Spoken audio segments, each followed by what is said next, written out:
Primeiro você faz uma esponja, veja, uma esponja, 2 colheres de fermento e 1 colher de trigo. Mistura seco e daí coloca um pouquinho de água morna, não quente, morna, no liquidificador. Mais ou menos 300 gramas de mandioca cozida, picadinha, 1 copo de óleo, mais ou menos 1 colher de sal, umas 5 colheres de açúcar, 3 ovos, 1 colher de margarina, meia caixinha de creme de leite e 1 copo de leite. Acho que é isso. Por enquanto. Bate tudo? Bate tudo. Agora você vai bater. Agora acho melhor você pausar o vídeo que demora muito. Tá. E agora? Bom, depois de ter batido mais ou menos uns 2 minutos, veja como fica.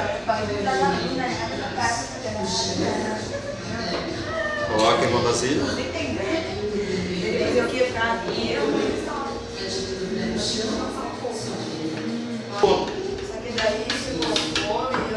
Adiciona o trigo até ela dar o ponto? Tá gravando? Uhum. Você vai colocar aquela esponja que você reservou ali. Misturar aqui.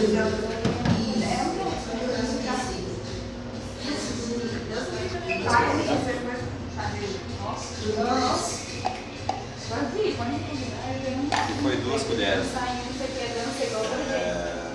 Ajudou muito. Ficou ruim. Aí como não quis perder fermento, deixei a colher ali. Aí ela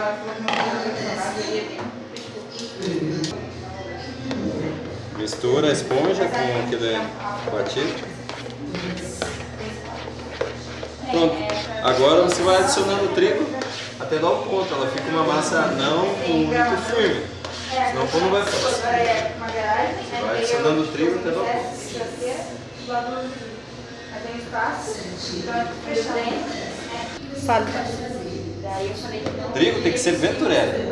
É o melhor trigo que tem. Não tem comercial em TV, não tem comercial na rádio, nada. Mas é o melhor trigo que tem. Eu tenho. Olha como fica a massa. Fica mais ou menos. Não, sim. E agora perdeu a piscina. Deixar assim porque faltou trigo. Tem que buscar. Ah.